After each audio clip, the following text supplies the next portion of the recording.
குருவே துணை, குருவடி போற்றி. ஜோதிட நேயர்கள், ஆன்மீக அன்பர்கள் அனைவருக்கும் அன்பான வணக்கங்கள். நான் உங்கள் வாழ்க வளமுடன் ஜோதிடர் ஸ்ரீ குருச்சந்திர வடிவேல். இப்போ பார்த்தீங்கன்னா 2024 குரோதி வருடத்தின் டிசம்பர் மாதத்திற்கான பலாபலன்கள் பார்க்க இருக்கிறோம். நம்ம ஒவ்வொரு மாதமும் பார்த்தீங்கன்னா மாத பலன்கள், கிரக பெயர்ச்சி பலன்கள் அப்படிங்கிறத தொடர்ச்சியாக நம்ம கொடுத்துக்கிட்டு வரோம்.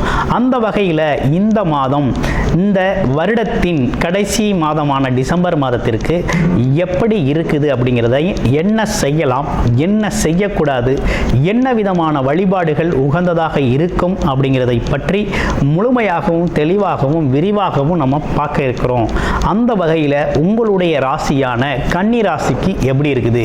காலச்சக்கரத்தின் 6வது ராசி தாங்க கன்னி ராசி. இந்த கன்னி ராசியை பொறுத்த வகையில் ராசிநாதன் சொல்லக்கூடிய புதன் 3ஆம் இடத்துல சூரியனோடு அமர்ந்திருக்கிறார், முயற்சி ஸ்தானத்தில் அமர்ந்திருக்கிறார். அப்போ வெளிநாடு வெளியூர் போகணும், இடம் விட்டு இடம் மாறணும் அப்படிங்கிற ஒரு அமைப்பெல்லாம் ரொம்ப நல்லா இருக்குது. சிறு பயணங்கள் நல்லா இருக்குது. அரசு சார்ந்து தடைப்பட்ட விஷயங்கள் நடக்கக்கூடிய அமைப்பு இருக்குது. புத்திசாலித்தனம் செயல்படக்கூடிய அமைப்பு இருக்குது. திறமைகளை வெளிப்படுத்த வேண்டிய காலமாக இந்த காலம் இருக்குது அப்படின்னு சொல்லணும். அடுத்து பார்த்தோம்னா கமிஷன் தொழில்கள் வெற்றி பெறும். எந்த அளவுக்கு முயற்சி எடுக்கிறீங்களோ அந்த அளவுக்கு வருமானத்தை ஈட்டக்கூடிய காலமாக இந்த காலம் உங்களுக்கு அமைஞ்சிருக்குது அப்படின்னே சொல்லணும். அப்போ உங்களை பொறுத்த வகையில் ராசியிலே கேது பகவான் இருக்கிறது அப்படிங்கிறது கொஞ்சம் மைண்ட் வைஸாக, உடல் ரீதியாக கொஞ்சம் இறுக்கமான சூழ்நிலை அப்படிங்கிறது உண்டு. அது மட்டும் இல்லாமல் என்னென்னா கொஞ்சம் அவநம்பிக்கைகள் இருக்கும்.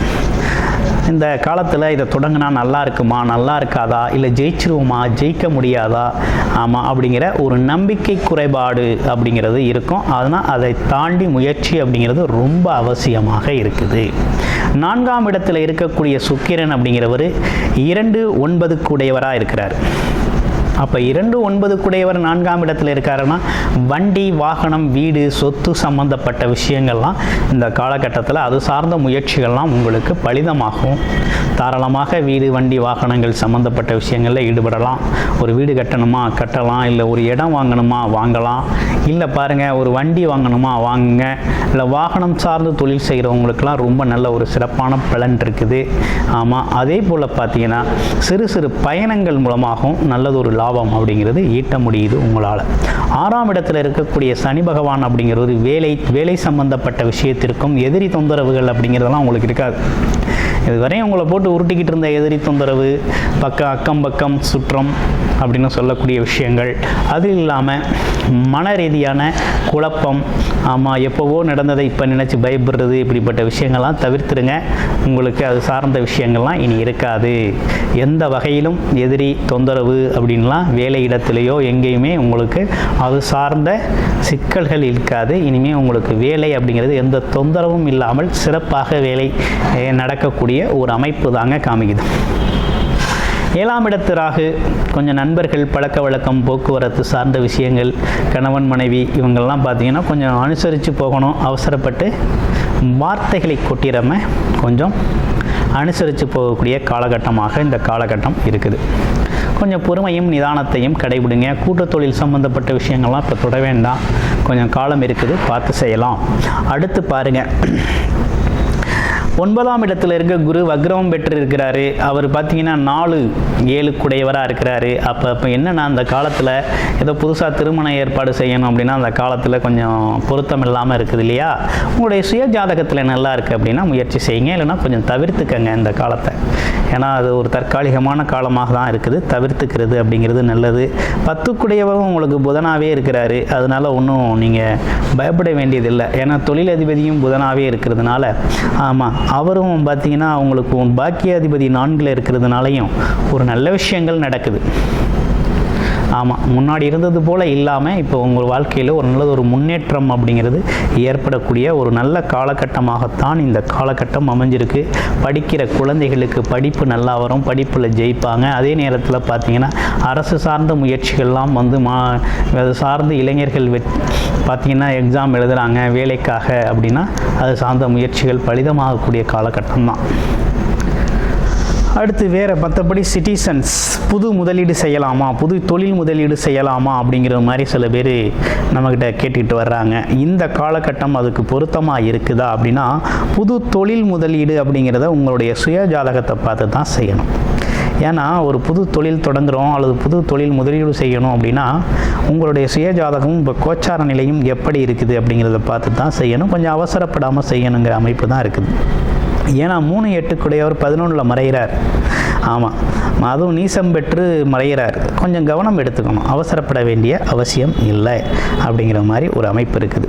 அடுத்து உங்களுடைய ராசியில் இருக்கக்கூடிய நட்சத்திரங்களுக்கு என்ன பலன்னு பார்க்க போகிறோம். உத்திரம் நட்சத்திரம். உத்திரம் நட்சத்திரம் என்பது சாஸ்திர ஞானம், மற்றபடி அறிவாற்றல், மற்றவங்களோட மதிப்பு மரியாதையை எதிர்பார்க்கறது, அதே நேரத்தில் உணவு சார்ந்த விஷயங்களில் கொஞ்சம் கவனம் எடுத்துக்கிறவங்க, நல்லா சாப்பிடுவாங்க. ஓகேங்களா, அந்த மாதிரி இருக்கக்கூடிய ஒரு அமைப்பு. அது மட்டும் இல்லாமல் இவர் கொஞ்சம் புகழ விரும்பக்கூடிய ஒரு அமைப்பு அப்படிங்கிறது இருக்குது. நன்றி மறக்க மாட்டார். ஒருத்தர் செய்த உதவியை ஞாபகம் வச்சிருந்து திரும்ப அந்த உதவிக்கு பல மடங்கு உதவி பெறும் வகையில் தான் அவங்கள்ட்ட நடந்துக்குவார். கொஞ்சம் உதவிகளை திரும்ப செய்யக்கூடியவர், நன்றி மறவாதவர் அப்படின்னு சொல்லக்கூடிய வகையில் அவர் இருப்பார் அப்படிங்கிறதுல எந்த ஒரு சந்தேகமும் இல்லை. ஆனால் பெரும்பாலும் அனைவராலும் மதிக்கப்படக்கூடியவராக இருக்கார். ஒரு மதிப்பு மரியாதையோடு வாழணும்னு நினைப்பார், அது மாதிரி வாழ்வார். அவருக்கு இந்த காலகட்டம் எப்படி இருக்குது அப்படின்னு பார்க்கையில் இந்த காலகட்டத்தில் அவரோட முயற்சிகள் பலிதமாகக்கூடிய வகையில் இருக்குது. அதாவது அரசியல் மற்றும் அரசு துறைகளில் இருக்கிறவங்க அப்படின்னா அவங்களோட முயற்சி, அவங்களோட வெற்றி அப்படிங்கிறத இந்த காலகட்டத்தில் பயன்படுத்துவாங்க. மறைகளை ஞானம், அவங்களுக்கு தெரியாத சில புதிரான விஷயங்கள்லாம் இந்த காலகட்டத்தில் தெரிய வரக்கூடிய ஒரு நல்ல அமைப்பு தாங்க ஏற்பட்டிருக்கு. அடுத்து ஹஸ்தம் நட்சத்திரம். ஹஸ்தம் நட்சத்திரம்னா எப்படி இருக்குது அப்படின்னா, ஹஸ்தம் நட்சத்திரத்தை பொறுத்த வகையில் ஒரு சத்தியம் தவறாதவர், உத்தமர், நல்ல அன்பு செலுத்தக்கூடியவர், அதே நேரத்தில் நல்ல கடின உழைப்பாடி, காளிய வெற்றி பெறக்கூடியவர் இப்படின்னு பல்வேறு பரிணாமங்களில் சொல்லலாம். சிறப்பாக சொல்லணும்னா அவர் ஒரு சமாதான தூதுவர் அப்படின்னு கூட சொல்லலாம். அந்த அளவுக்கு அவர் பக்குவம் உடையவராக இருப்பார். கல்வி கேள்வி ஞானங்கள் உடையவராக இருக்கக்கூடியவர். ஆமாம், அதே நேரத்தில் பார்த்தோம்னா கொஞ்சம் தைரியம் அப்படிங்கிற ஒரு விஷயம்லாம் இவங்களுக்கு அதிகமாக இருக்கும். தைரியம், தன்னம்பிக்கை இருக்கக்கூடியவர். ஆமாம், பழைய விஷயங்கள்லேருந்து கொஞ்சம் தொகுத்து பேசக்கூடிய ஒரு தன்மை அப்படிங்கிறது இவருக்கு உண்டு. இவருக்கு இந்த காலகட்டம் நல்லா இருக்குதா அப்படின்னா, இந்த காலகட்டத்தை பொறுத்த வகையில் அவர் பார்த்திங்கன்னா பயணங்கள் மூலமாக நல்ல லாபம் கிடைக்கக்கூடிய ஒரு அமைப்பு இருக்குது. அது மட்டும் இல்லாமல் உடல் ஆரோக்கியம் மேம்படக்கூடிய அமைப்பு இருக்குது. இடம் விட்டு இடம்பெயர்னால நல்ல ஒரு லாபம் இருக்குது.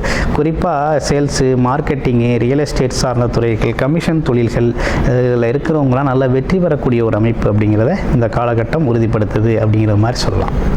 அடுத்து பாருங்கள்,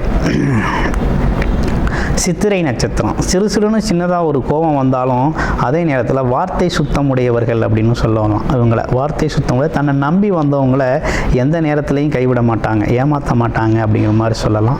அது மட்டும் இல்லாமல் தனம் சேர்ப்பவர். அதே நேரத்தில் இவர் விரும்பியபடி இவர் வாழணும் அப்படிங்கிறதுல ரொம்ப உறுதியாக இருப்பார். அதுக்கான விஷயங்களை திட்டமிடுவார். கல்வி கேள்வி ஞானம் இருக்கும். கேள்வி கேட்டு ஒரு விஷயத்தை தெரிஞ்சுக்கிறது, புரிஞ்சுக்கிறதுல ரொம்ப முயற்சி எடுக்கக்கூடியவர்.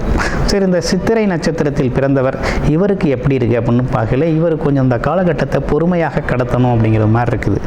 ஏன்னா 3-8 கூடையவராக இருக்கார். அவர் 11ஆம் இடத்துல போய் நீசம் பெற்று அவர் பார்க்குற பார்வை அப்படிங்கிறது 5ஆம் இடத்துல போய் பார்க்குறார். அதனால் என்னன்னு கேட்டிங்கன்னா, இந்த காலகட்டத்தில் குழந்தைகள் மீது அக்கறை செலுத்தணும் அப்படிங்கிறது மாதிரி இருக்குது. குழந்தைகளோட கவனம் தேவைப்படுது. அதே போல் நீண்ட நாள் சேமிப்பு, நீண்ட நாள் திட்டமிட்ட சில விஷயங்களை கொஞ்சம் தள்ளி போட்டு செய்யுங்க. சேமிப்புகள் கரையக்கூடிய காலகட்டமாக இருக்குது. அதனால் வீண் விரைய செலவுகளை தவிர்ப்பது நல்லது. ஆமாம், வண்டி வாகனங்கள், அதே நேரத்தில் இடம், சொத்து, மற்றபடி வீடு இப்படி சம்மந்தப்பட்ட விஷயங்கள்லாம் கொஞ்சம் பிறகு செஞ்சுக்கலாம். இந்த மாதத்தோட பிற்பகுதியில் அது சார்ந்த முயற்சிகளை எடுத்து வெற்றி பெறலாம். இப்போ கொஞ்சம் தவிர்த்துக்கிறது அப்படிங்கிறது நல்லது. என்ன விதமான வழிபாடு உகந்ததாக இருக்குது கன்னிராசிக்கு அப்படின்னு பார்க்கையில், கன்னிராசியை பொறுத்த வகையில் விநாயகர் வழிபாடு அப்படிங்கிறது ரொம்ப ரொம்ப முக்கியம். அடுத்து இரண்டாவதாக என்னவாறு வழிபாடு மிக முக்கியம் அப்படின்னு பார்க்கையில், இவங்களை பொறுத்த வகையில் இந்த காலகட்டத்தில் ஸ்ரீ முருகன் வழிபாடு அப்படிங்கிறத செவ்வாய்க்கிழமைகளில் தொடர்ச்சியாக செஞ்சுக்கிட்டு வரணும். செஞ்சுக்கிட்டு வாங்க, வாழ்க்கை வளமாகும். நன்றி, வணக்கம், வாழ்த்துக்கள். உங்களுடைய ஜாதகத்தை முழுமையாக உங்களுடைய தசாபுத்தி அடிப்படையில் உங்கள் ஜாதகத்தோட ஒப்பிட்டு இந்த கோச்சார நிலைகளோடு ஒப்பிட்டு இன்னமும் கூடுதலான தெளிவு பெறணும் அப்படிங்கிற மாதிரி விரும்புனீங்க அப்படின்னா டிஸ்பிளேல தர்ற நம்பருக்கு கால் பண்ணி புக் பண்ணிக்கோங்க. புக் பண்ணி அப்பாயின்மெண்ட் வாங்கிக்கிட்டு உங்களுடைய ஜாதகத்தை சுய ஜாதகத்தையும் முழுமையாக பார்த்து நீங்கள் தெரிந்து கொள்ள முடியும். நன்றி, வணக்கம், வாழ்த்துக்கள்.